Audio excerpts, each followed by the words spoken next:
On today's Locked On NBA squad show, it's March basketball. We all agree it's ridiculous, but what else do we need to see in the NBA? We'll talk about that and more. Today's Locked On NBA squad show.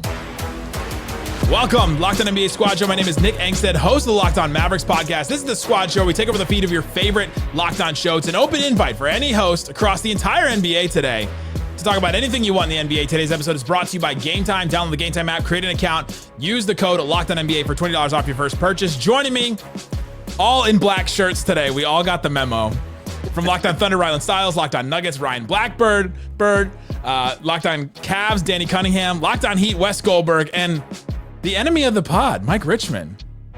Your past first point guard. I'm back. Heat culture, you're in hell. Should have taken the trade, cowards. Look where you are now. The worst you've been in 15 years. Wait, what? Look where the Blazers are. Look where the Blazers are. One of the proudest 12 seeds in the history of the league. One of the proudest 12 seeds you've ever seen. Have you ever seen a more triumphant 12 seed? That's right. I'm here. It's Tuesday afternoon. I'm the enemy of the pod. He's coming in swinging, Mike Richmond from Locked On Blazers. Gentlemen, we may go somewhere completely different, but let's start with this. It's March basketball. Random things are happening all the time everywhere.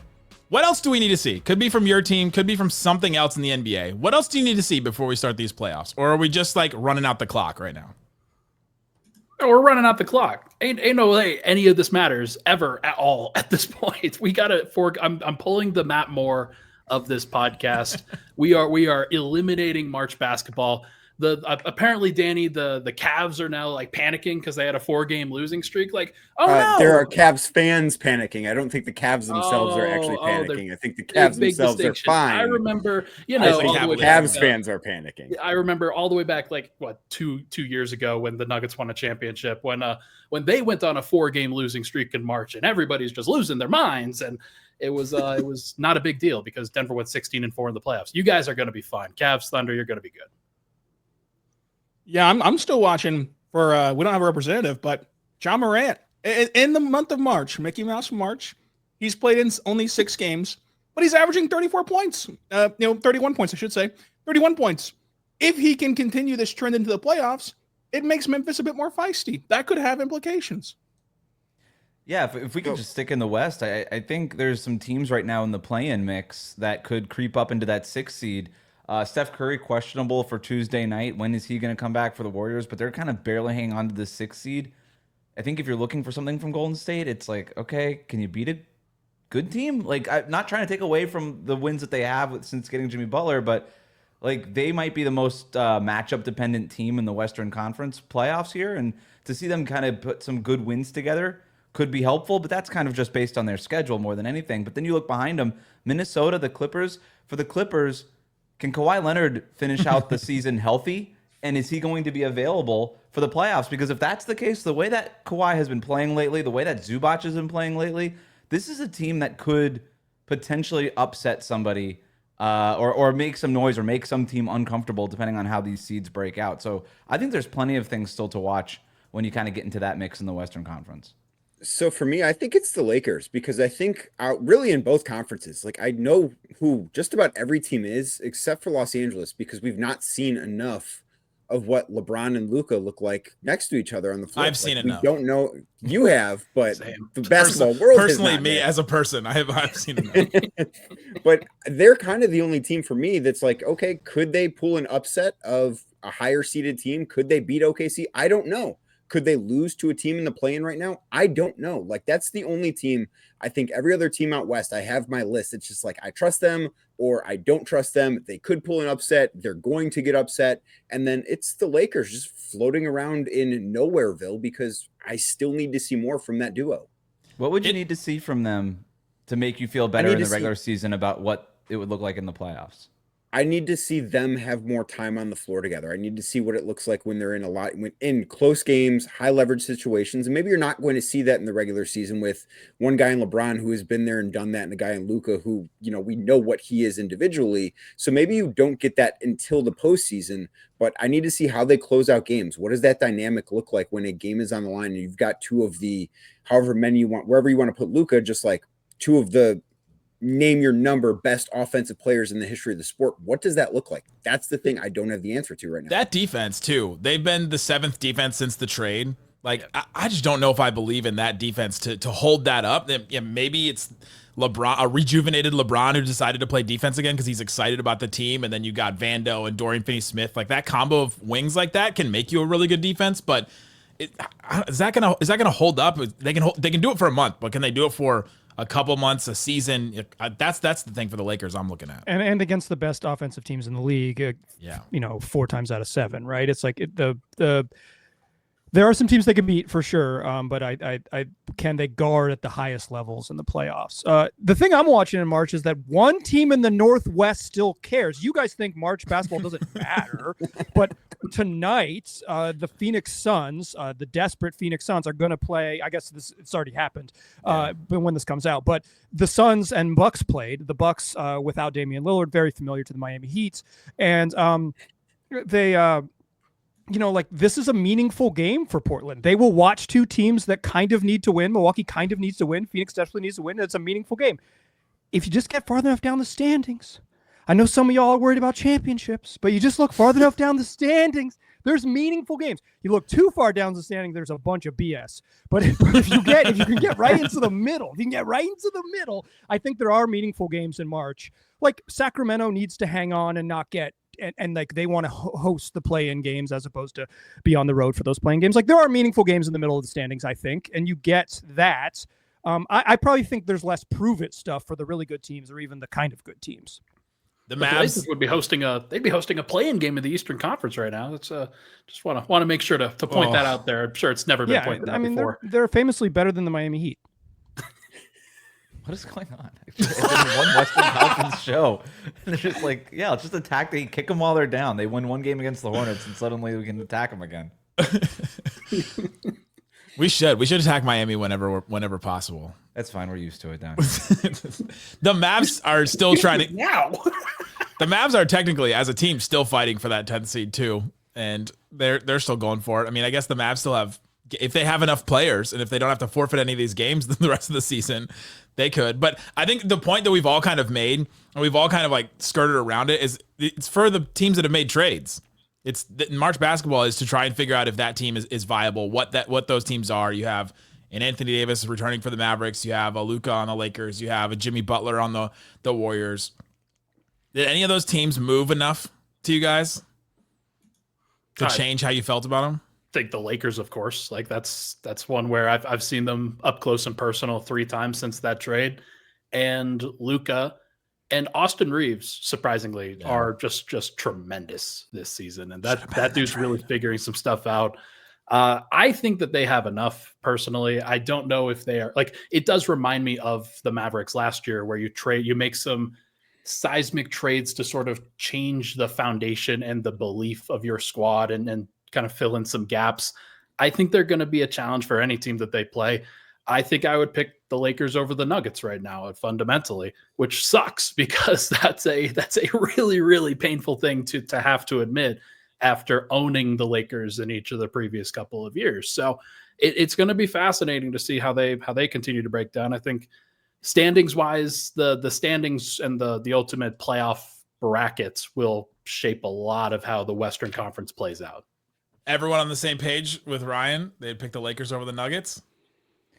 Yeah, and I'm looking at the West, and there's quite a few teams I might pick over the Nuggets at this point. I'm usually not like the math guy on these things. I usually leave that to John Corrales on the East Squad show, who only likes to talk about 3-point shooting. But like, Denver's 3-point shooting is a major issue. And if they just catch the wrong matchup, as great as Jokic is, and as much as everybody believes in him, it's like, okay, what if Golden State just goes nuts from 3-point range in that series? Like they're one of those really scary variance teams, and they're so like behind on the math problem of it. I know that they lead the league in points in the paint, and every Nuggets fan likes to point that out, but it's like, yeah, well, it's what we got. Yeah, exactly, for sure. It gets a little scary in some of these matchups here. They've just been bad on defense for so long. Like they're just that's my biggest concern with them is like when they were championship good, they could like put together stretches where it's like, oh yeah, that team rocks on defense. Like they're Jokic is out guarding at 35 feet and being insane, and like they have enough enough athletes flying around behind him to like make it work. They've just been bad on defense for a long enough stretch. That's like, yeah, I don't know that they ever get there with this particular group. They may not. That's certainly an issue, but Jamal Murray just had 39 points against the Houston Rockets on the road. And if he's playing that way, and if Jokic is playing that way, everybody, like, they're going to, like, it's really going to be defined by the defense and whether they can just find a way to do it. Right now, they haven't really proven that they can. But we've seen this team kind of turn some things around before and go from not trying to trying really hard and finding some things and figuring some stuff out. I mean, Rylan knows firsthand on that the second night of a back-to-back. They like the Nuggets can pull some things together. Yeah, I mean, the Nuggets, I think, should still be taken a bit seriously, just because, like, if you're going to discount the Thunder for not having experience, I think you then have to grant the Nuggets for having experience and having players who have stepped up in the big moments and having players who've performed at their best on the biggest stage at times. So, like, the Nuggets can still find things. There's just no reason to believe that they will right now on paper. That doesn't mean that it can't happen, though. And I mean, they're the best player in the world. So anytime you have the best player in the world, you're going to have success in a playoff series. Ryan, who would you pick Denver to beat in the playoffs that they could conceivably face? And I know that the bracket out west can change a lot between now and when the postseason or when the playoffs start on April 19th, but who would you pick them to beat and who would you pick to beat them if you had to pick today? He's gonna answer that question coming up. Locked On NBA Squad Show. Today's episode of Locked On NBA Squad Show brought to you by Monarch Money. I've been using Monarch Money myself because I'm kind of, I need to have all of my finances all in order. I need to know exactly where everything is going. I need to know what's coming in. I need to know where it's going out. And Monarch Money helps you. It's not just a budgeting app. It's a complete financial command center. You can track all your accounts, investments, and spending all in one place. So you just stop managing your money and start building wealth. You can even like separate your savings account into different goals and things like that. I love that feature in it. It has surprising insights. You realize there's so many other things and you realize how much you're spending on certain different categories. I love that about Monarch Money. Take control of your finances with Monarch Money. Use the code LOCKEDONNBA at Monarch Money, Monarch like the butterfly, for 50% off your first year. That's monarchmoney.com. Code LOCKEDONNBA for half off your first year at monarchmoney.com. Thanks for hanging out with us on Locked On NBA Squad Show. It's the show where we take over the feed of your favorite show. We talk about anything in the NBA. We're talking about the Denver Nuggets right now and their experience. Ryan, which teams are you feeling comfortable that the Nuggets would beat? You don't think the Lakers are a team they would I don't think, well, they can beat the Lakers. Will they beat the Lakers is the big question, whether they could solve the problems that the Lakers prevent or actually present to them. So I think OKC is a team that they probably can't beat. I think the Lakers are a team that they probably won't beat. I think the Timberwolves are a team that they can't beat. The other ones they can. I think they should be favored versus Houston. They should be favored versus Memphis. They should be favored versus Golden State and the Clippers and the Kings and the Suns and the Mavericks if we're talking about them. Oh, and the Blazers if we could we get them in there as well. But it's just that's just an unfortunate reality is that you have to be able to beat the best. And right now I think OKC and the Lakers are the two top teams in the conference, and then Minnesota's just the problem child for them. Can Houston beat anyone? Like, would you pick Houston to beat any of the teams? Obviously, they might, like, if they play the Kings or whatever. But, like, with all due respect, but like, but I mean, if they were to play any of the other, say, above the line top 6 teams in the West, can Houston beat any of those top 6 teams in a series? I think they could beat Memphis. I don't know that I would pick them, but like I think that's probably the one opponent that's in the top 6 that's probably not going to fall in the play-in that I could say, you know what, if that's a 3-6 matchup. Could Houston win that series? Yes. If you look at any of the other 4 teams inside that top 6, I'm picking the other 4 teams. Like I'm picking obviously OKC, Denver, the Lakers, picking everybody. But Memphis is the one that I just look and say, you know what? I don't trust them in the postseason. I think that they're a regular season good team, but I just don't think that what they do is going to be all that good in the postseason. Yeah, Memphis is the only team that they have a shot against, I think, for the Houston. And it's still a great season. Even if they lose in the first round, like we would expect, they've still made great improvements from where they've been. I just can't get over the fact that while their defense is really good, they don't have a go-to scorer. And in the playoffs, that's what really matters. And you can say, in turn, against Memphis, if John Morant doesn't continue this March stretch and he isn't, what he has been of late, then Memphis is a team that's gettable. Everyone else, though, I just don't see how they stop their guy down the stretch and how they match the other team's guy down the stretch. So I think that Houston will have an uphill battle to even win one series. Can I take the devil's advocate side of this? and tell you why the Houston Rockets are going to win the championship? I would love to hear this. Sit back, everybody. Okay, so to be clear, I'm not sure I believe this, but Do you think he's gonna say heart and like culture in this at all? The not for Ime. Houston, no way. dirtiest, nastiest. He's gonna say Has muck anybody it. been He's gonna say watching muck it up but at no. some point. Has anybody been watching Jalen Green lately? I mean, I know it's March and it's his favorite month of the year, This is his month. but This is his month. January, February, Jalen Green. yeah, that's what I made the joke the other day. If every month were March, Jalen Green would be Michael Jordan, right? So it's absolutely crazy. But he's averaging 25 points on a lot of shots. It's not like the efficiency is up, but when he's on, he has just this ability to create his shot one-on-one that does answer all those questions. That's the biggest thing with Houston is when they've been playing really well, it happens to coincide when Jalen Green is also playing really well because they have that extra bit that they need. But what if he is playing really well throughout the playoffs? Like, what if they catch lightning in a bottle a little bit here with him and they could do some stuff? They play the Thunder really close. Like, those are tough games. And I think the reason for it is because they do play playoff basketball. Like, the Thunder are awesome at jumping passing lanes and taking the ball away and creating turnovers that way. Houston doesn't pass the ball. They just throw the ball to a guy.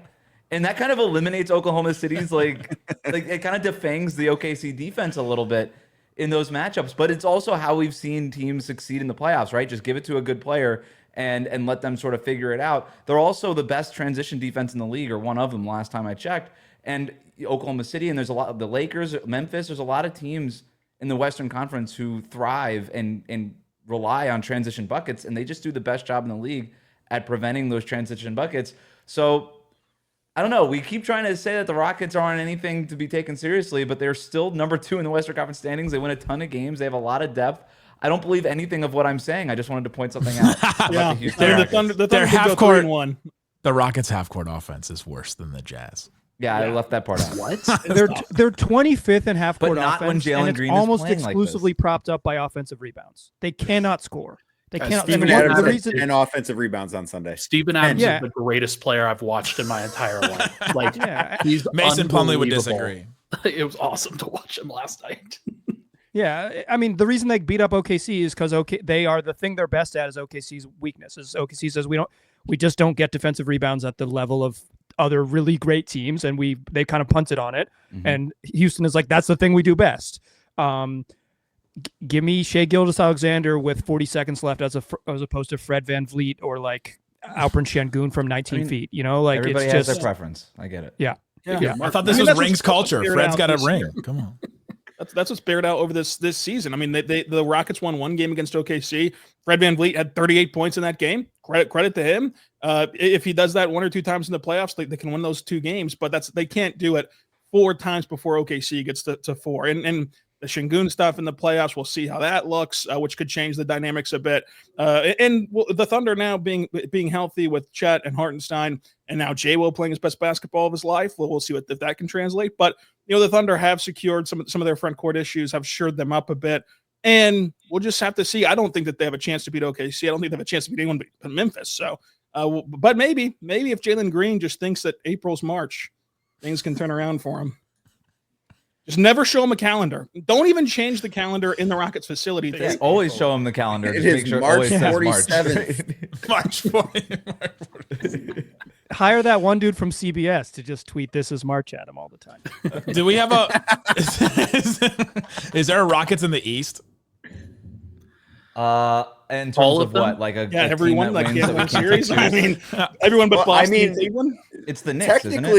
Technically, Yeah, it's the no, Knicks. because the Knicks can beat anybody below Boston and Cleveland. They just can't beat Boston and Cleveland. Like, I think New York would probably be favored, and of course, we need to see what Jalen Brunson looks like when he comes back from this ankle injury, if he ever does get back at this point. But I think they'd be favored in any series that isn't against the Celtics or the Cavs, and they should be expected to win those series. But then they're going to get into a 2-3 matchup against Boston in the second round, and they're going to get their doors blown off because they're not on the same level as those teams. Yeah, that's interesting to frame it that way, Danny, because it's like, would Houston be favored in any series? And I think the answer is obviously no. Even if they end up being the 2 seed, they would be maybe the underdogs in a series where they have home court advantage. Not against Right. the Kings. It Yeah, the depends Kings, who the gets the Clippers, 7 seed. Suns. Yeah. Not again. Listen, I know Matt George isn't here to defend himself, but that team sucks. They suck. You don't think Bulls West made a lot of sense? They are so. Every time I watch them, I feel so sad in my heart, and I remember that they were 2 years ago. They were fun. They were fun. All right, but really, it's not going to be Sacramento or Phoenix. It's going to be Golden State, Minnesota, or the Clippers that are in that It's gonna be 7th Clippers, spot. Yeah. I think all three of those teams will probably be favored. No, I agree. No, I would agree with that. You guys, but I'm you just guys saying, are if the Kings, you guys are if forgetting. the Kings were to win that first play, if they win the play-in game, like if they're 7, they have a path to 7. It's Sure.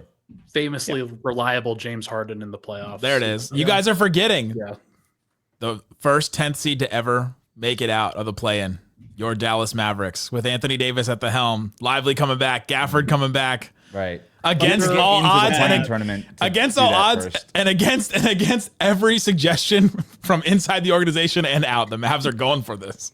Spencer Wait, didn't. Yeah, Why- but they why can't are they get to going 7. tiny? They can only be 8 if they're going to finish Yeah. 10th in the Kings conference. can They only can only get get to to 8. 8, They too. can't get to 7. Coming up, the why are the Kings can't, Mavericks 'cause they'd going have for to this? They'd have to catch the Clippers Yeah. 4 back or whatever. Yeah. Why are they doing this? And we're gonna relegate some teams a little bit later. Let's talk about that and more coming up.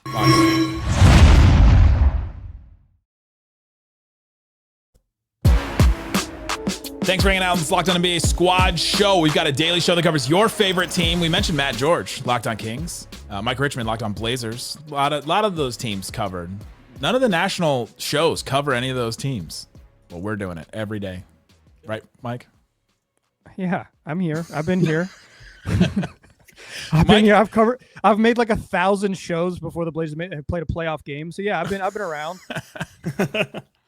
What's funny about Mike saying that George is not here to defend himself? Matt has been on his podcast over and over again saying that the Kings are mid. So he'd only push back on them being terrible and then throw at you they're mid, actually. It's true. Well, actually, they're mid. It's true. He has. The team is 35-35. They are mid. It's just true. Mike's having no fun watching the Kings. I think Matt George may be having less fun watching the Kings. He's got to do it. Yeah. Oof. Although I'm rooting for the Kings to get the 8th seed. I bet you are. Mike asked me why the Mavericks are doing this.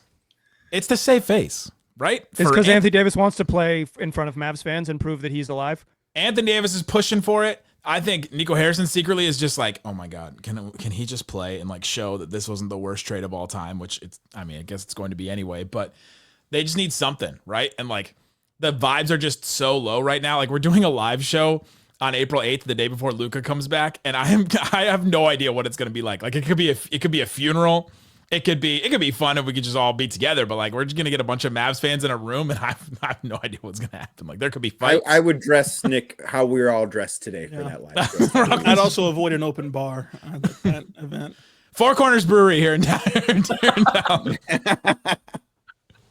Yeah, they're just going for it, and it is what it is. Everybody thinks that they should tank and just run it out. They own their pick.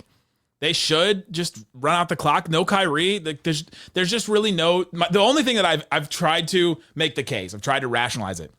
If they could be the first 10 seed to make it out of the play-in, play the Thunder, and if they win one game against the Thunder, you get that one precious moment. Is it worth it for Mavericks Shining fans? moment, and then Right? you just Like- say, "Well, what if Kyrie was healthy?" And what if You're like, we were just a Kyrie away from maybe upsetting this insane team. I will tell you what Been there happened before. in Miami that literally happened last year where Jimmy Butler gets hurt in the play-in tournament. They make it to the first round. They play the Boston Celtics in the first round. They win the second game of that because they made like 83 pointers in that game. And then every Heat fan was like, "Oh my God, we did it. We won." And then Pat Riley, a month later, got asked, "Hey, what would have happened if Jimmy Butler would have been there?" Or Jimmy Butler had said something. And then Pat Riley responded to Jimmy Butler, and now Jimmy Butler is no longer playing for the Miami Heat. So I will tell you, that short moment of it being great doesn't always work out, but you guys already traded your franchise players. So I suppose it doesn't matter. The Dallas Mavericks as an organization would never besmirch a player, current or former, in any way. They would never say anything like that. They're just perfect PR statements all the time from the Dallas Mavericks. Yes, they respect their legends like Shaq, and also He was almost a Maverick. Mark Cuban almost traded for him, and Kobe, and all the other ones. And they almost held happened. on to Luka Doncic too.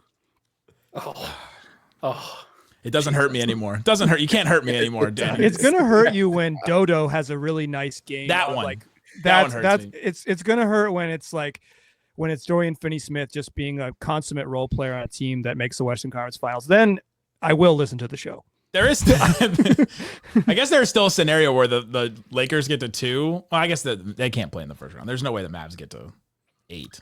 I mean, James Harden is hurt. Like, he's hurt. He might miss some time, and they're going to be not very good without him, but they won't be awful because they just defend so well.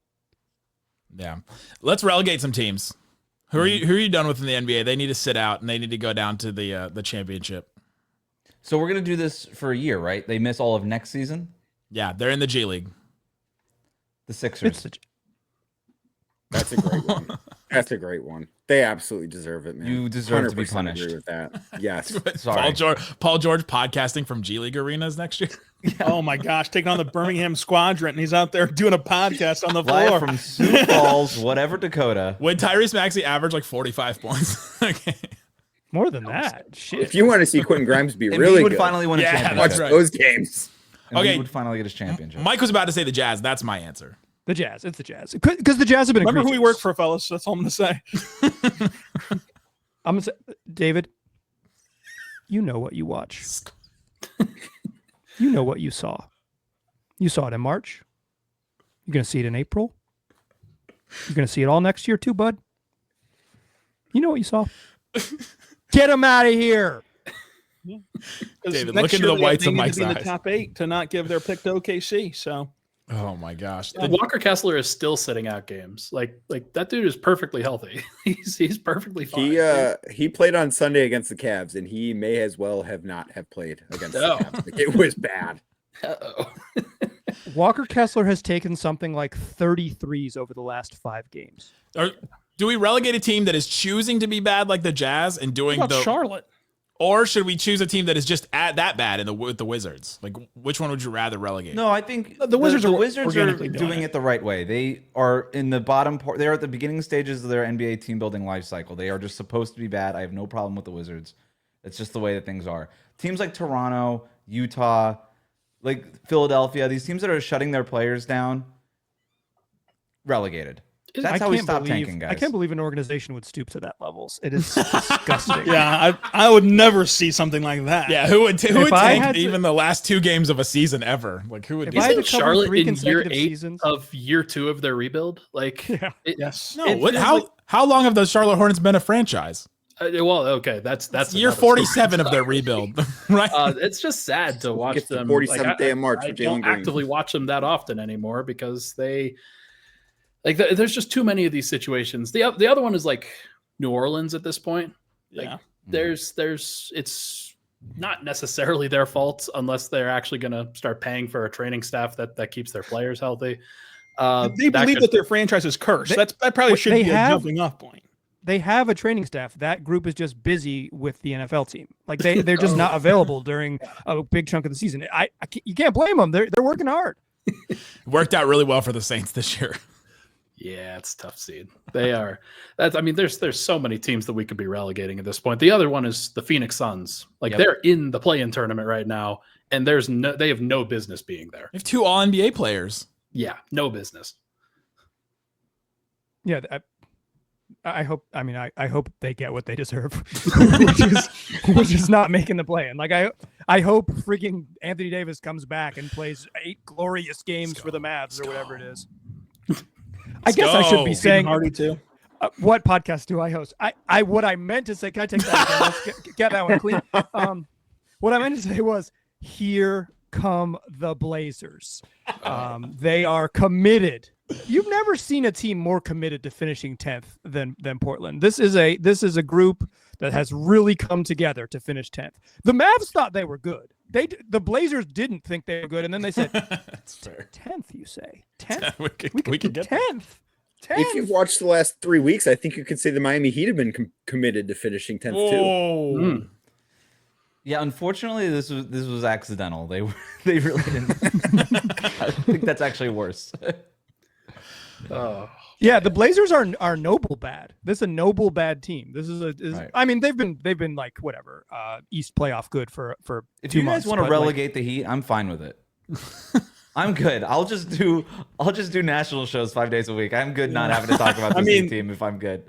It does feel wrong though to relegate the Heat whenever the Marlins also should be relegated, and then you're left with like nothing but Tua. So excuse me, the Marlins have already relegated themselves. Thank you very much. They are literally taking calls to just random people off the street. Do you want to play for our spring training team? If there is an argument, by the way, to be renting out players for a playoff series, like the Heat are in the perfect spot to start doing that. They could be earning back some of the cash that they've spent on a pretty pricey team.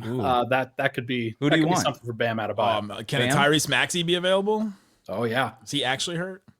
Would Bam fundamentally change a playoff team, like turn a playoff team into a contender if we just plopped him onto a roster? The Lakers, The Nuggets. The Lakers for sure. Love me some Bam Adebayo, man. That would be great.